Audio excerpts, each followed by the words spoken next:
पदार्थ क्या है? मेरा क्वेश्चन क्या है? पदार्थ क्या है? किसे कहते हैं? पदार्थ का तात्पर्य हुआ, यहाँ पे सवाल मेरा है कि पदार्थ क्या है। आपके आसपास कुछ सामान दिख रहा है? ये मेरे पास क्या है? पेन। हम लिख किस पे रहे? बैठी तुम किस पे हो? हाँ, किस में सामान लेके आई हो? लिखोगे किस में? मतलब ये जो भी कुछ है आपके पास सब कुछ ना कुछ जगह छेक रहा है कि नहीं जगह छेक? पेन है मेरे हाथ में, कोई ना कोई एरिया ले रहा है। ये बोर्ड है, बोर्ड कोई ना कोई एरिया ले रहा है। बेंच जो हम लगाए हुए ये भी कोई ना कोई एरिया ले रहा है। तो कहीं ना कहीं कोई जगह छेक रहा है ना। चलो इसका कोई ना कोई वजन भी होगा, कोई ना कोई इसका द्रव्यमान है, कोई ना कोई भार है ना। तो जिस पदार्थ का, किसी पदार्थ का, है ना, जो पदार्थ में द्रव्यमान हो और जो स्थान घेरता है, जो स्थान घेरता है वो क्या कहलाता है? पदार्थ कहलाता है। क्या कहलाता है? मतलब जिसमें द्रव्यमान और आयतन वो है ना, और आयतन स्थान घेरे। क्या? स्थान घेरे क्या कहलाएगा? पदार्थ कहलाएगा। और इसके अलावा क्या, जिसमें आयतन भी हो, है ना। तो किसी पदार्थ में आयतन होता है, किसी में आयतन निश्चित नहीं होता है ना। एक आयतन होता है क्या? आयतन किसे कहते हैं? आयतन क्या, ये जो इसका एरिया जो है ना, ये जो कोई ना कोई स्पेस ले रहा है ना, ये क्या है इसका? यही आयतन कहलाता है। इसका वॉल्यूम है। क्या है? इसका वॉल्यूम है। इसका कोई ना कोई वेट है ना, 100 ग्राम 150 ग्राम कुछ भी तो वेट होगा ना, तो वो इसका द्रव्यमान कहलाता है। और स्थान कोई ना कोई एरिया छेक रहा है। जैसे ये कागज को देख लीजिए, इतना जगह का एरिया पूछेगा कि नहीं छेगा? यहाँ कोई अच्छी तो नहीं लगा सकते। ये क्या कहलाया मेरा? पदार्थ। क्या कहलाया? मतलब एनीथिंग, जो भी कुछ है दुनिया में सबका सब टोटली पदार्थ है। टोटली पदार्थ है, क्योंकि दुनिया में जो कुछ भी हो, चाहे वो हवा हो जिसको हम नहीं देख रहे, हवा हो, है ना, चाहे पानी हो, कोई ना कोई एरिया छेक रहा है कि नहीं छेक रहा है। मान लीजिए बोतल है, ये बोतल में हमने क्या रखा है? पानी। तो कहीं ना कहीं पानी इस बोतल में एरिया को इतना खिंचा ही नहीं लिया, इतना खा लिया, भर देंगे भी फूल जाएगा। तो कहीं ना कहीं एरिया को ले रहा है। तो ये क्या है? पदार्थ। क्या है? पदार्थ है। अब बात करते हैं, ये पदार्थ है तो ये किसका बना हुआ? पदार्थ किसका बना हुआ? कुछ ना कुछ का बना है। कहने का मतलब कि एक एग्जांपल लेते हैं, जैसे मान लीजिए हम लोग खाना बनाते हैं, है ना। खाना में क्या, चावल अगर बनाना हो तो उसमें चावल पानी चाहिए, नमक चाहिए।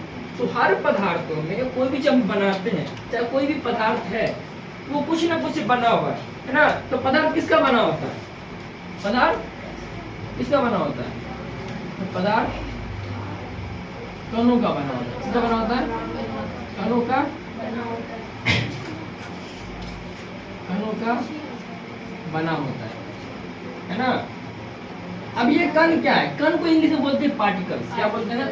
पार्टिकल्स बोलते हैं। ये बहुत ही सूक्ष्म होते हैं। पदार्थ जो बहुत ही छोटे होते हैं, मतलब हम उसको देख भी नहीं सकते हैं, हम उसको देख भी नहीं सकते, इतना छोटा होता है। मतलब उसको माइक्रोस्कोप से भी, मतलब बहुत हाई पावर के माइक्रोस्कोप से हमको देखना पड़ेगा। हाँ, इलेक्ट्रॉन माइक्रोस्कोप जो होता है ना, उससे हम देख सकते हैं। उससे भी पावर अगर कुछ होगा तो हम उसको देख सकते हैं।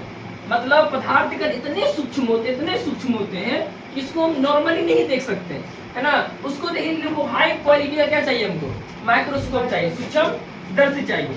बात समझ में आ रहा है? तो मैंने कहने का मतलब ये कंप्यूटर किसका बना होता है? पदार्थ के कणों का बना होता है। किसका बना होता है? पदार्थ के कणों का बना होता है। बात समझ में आया, है ना। कहने का मतलब चाहे मेरा शरीर क्यों ना हो, चाहे हवा क्यों ना हो, चाहे पानी क्यों ना हो, सब किसी न किसी कण से बना हुआ है, कोई ना कोई कण से बना हुआ है। अब बात करते हैं कि जैसे कण जो होता है ना, अब कण हम देखेंगे कैसे, जानेंगे कैसे, है ना। तो जैसे मान लीजिए एग्जाम्पल है, ये एक जार है, ठीक है, ये एक जार है। अब इसे मान लीजिए पानी भर दिए हुए। क्या भर दिए हुए? पानी भर दिए हुए। क्या भर दिए हैं? पानी भर दिए। जार है, ये प्लास्टिक का जार है या कांच का जार, इसमें पानी भर दिए।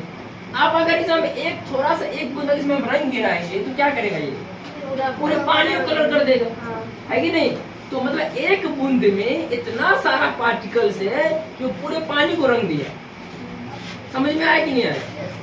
कहने का मतलब है कि ये कॉपी है ना, तो इसको ढकने के लिए कोई ना कोई वस्तु चाहिए। इसे मान लीजिए कागज है, इसको कवर करने के लिए इतना बड़ा पेज चाहिए कि नहीं चाहिए? इतना बड़ा पेज है, इसको ना कवर कर रहा है। तो पानी को जब रंगीन कर देता है तो कहीं ना कहीं एक छोटे से एक बूंद कलर में कई सारे पार्टिकल्स होंगे जो पूरे पानी को क्या कर देता है, कलरफुल कर देता है, पूरे को रंग देता है। अगर आप जानना चाहते हैं कि पदार्थ कितने छोटे होते हैं तो कहा जाता है कि पानी के एक बूंद में, पानी के मतलब जल के एक बूंद, अब एक बूंद समझते हो क्या होता है? एक बूंद क्या होता है? एक छोटा सा बूंद, क्या एक छोटा सा बूंद कैसा होता है? ऐसा होता है, ऐसा होता है ना। बूंद कैसा बनता है? इससे पानी गिरता है, ऐसा बनता है ना, ऐसा बूंद बनता है ना। पानी कैसे करके ड्रॉप से ऐसे ठोक गिरा देते हैं। तो वो पानी जो होता है वो 0.05 ml के बराबर होता है, छोटा होता है, एकदम छोटा होता है। तो इस बूंद के अंदर अगर हम जाने कि छोटे से पानी की बूंद में कितने पार्टिकल्स होते हैं, कितने कण होते हैं, कितने कण, तो ये पूरा कण क्या है? ये पूरा एकदम कण से मिलके बना पानी क्या है? ये पूरा कण। तो कहा जाता है कि अगर एक बूंद पानी में कितने कण, अगर इसके कणों की संख्या हमको ज्ञात करना हो, कणों की संख्या, तो कहा जाता है वैज्ञानिकों ने इसको सर्च किया तो कहा लगभग कितना, लगभग 10 का पावर 21, मतलब एक पे हम 21 गो जीरो देंगे, इकाई दहाई से अगर कितना हो जाएगा, मतलब अरबों खरबों में इसमें पार्टिकल्स है, कण है।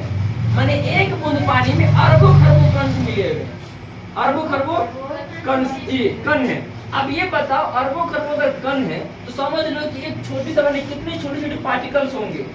इतने बार एक बूंद में 10 का पावर 21 है। अब मान लो यहाँ पे जैसे यहाँ लिखे हम, जैसे मान लिया हम 6 जीरो दे दिए, यहाँ पे इतना लिखिए, इकाई दहाई सैकड़ा हजार 10,000 लाख 10 लाख करोड़ 10 करोड़।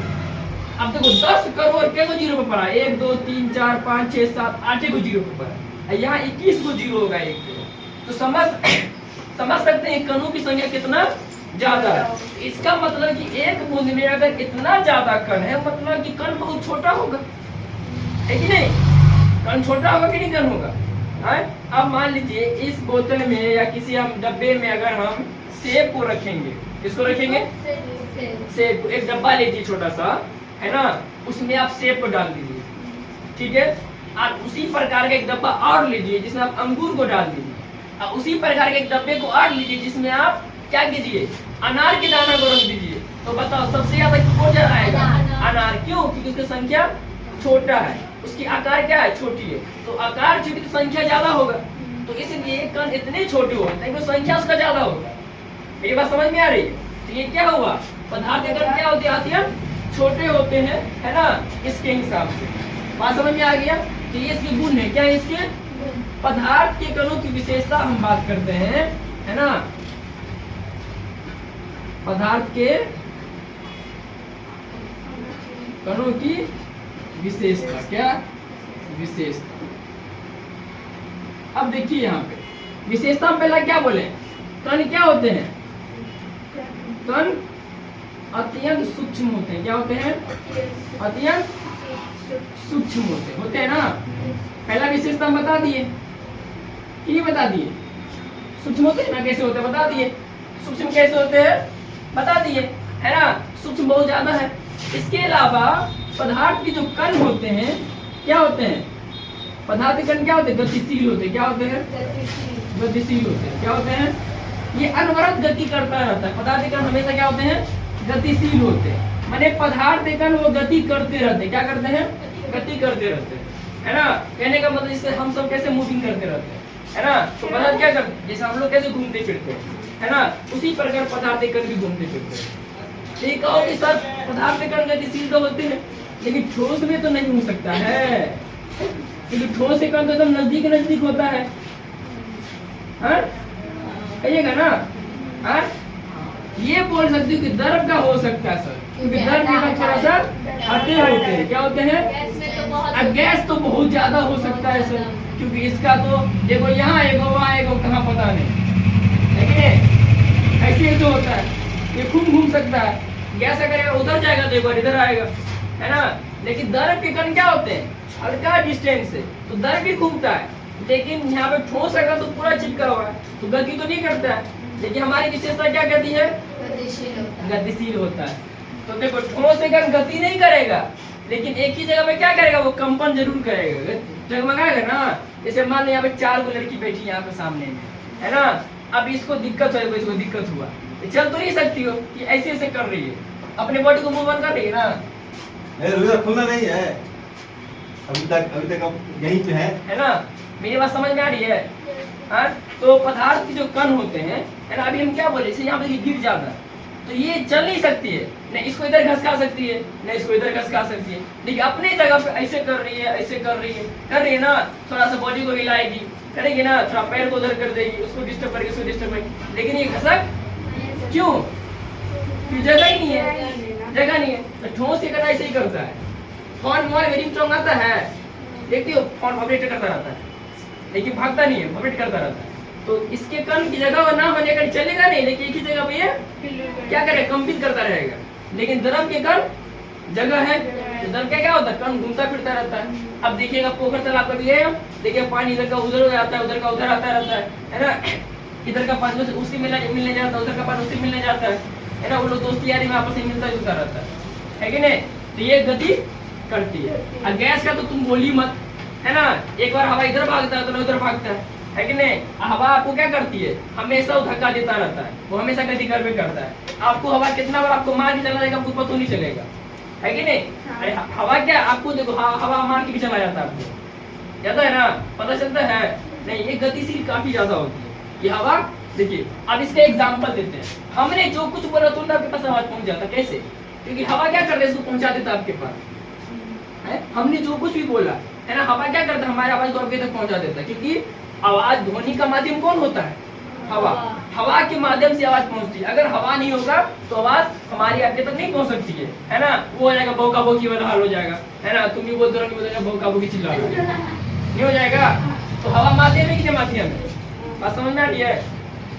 अब यहाँ एक एग्जाम्पल आप लेते हैं, देखो ये आप इसका उदाहरण, एक एग्जाम्पल एक आप ले लेते हैं। उदाहरण क्या देखिए,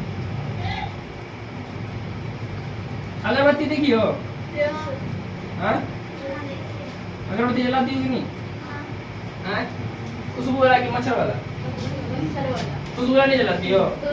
चलो जलाना चाहिए, खुशबू वाला भी जलाना चाहिए घर में, है ना, ताकि एयर जो होता है हमेशा पॉजिटिव रहेगा, है ना। एयर माने घर में आसपास में हमेशा कोई स्मेल आता रहता है, डेड स्मेल आता रहता है, तो वो सब अगरबत्ती जलाना चाहिए ताकि बैड स्मेल खत्म हो करके गुड स्मेल तुम्हारे रहे। तो जैसे अगरबत्ती आप खोलते हैं तो उसमें जो खुशबू आता है कि नहीं आता, कहीं पर रख देंगे तो खुशबू हल्का आएगा कि ज्यादा आएगा, हल्का आएगा, लेकिन वो ठोस के रूप में, इसलिए उसे में हल्का हल्का आएगा।